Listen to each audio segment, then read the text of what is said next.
He must stay still. But even one move would reveal his presence.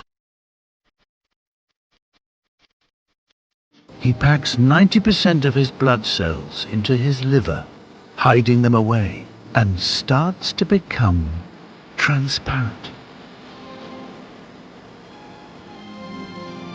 Then he shrinks many of his organs to a third of their original size.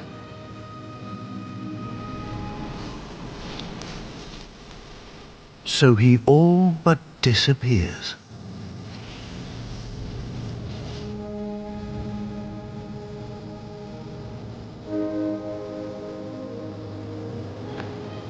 He's one of the only animals on Earth that can disappear like this.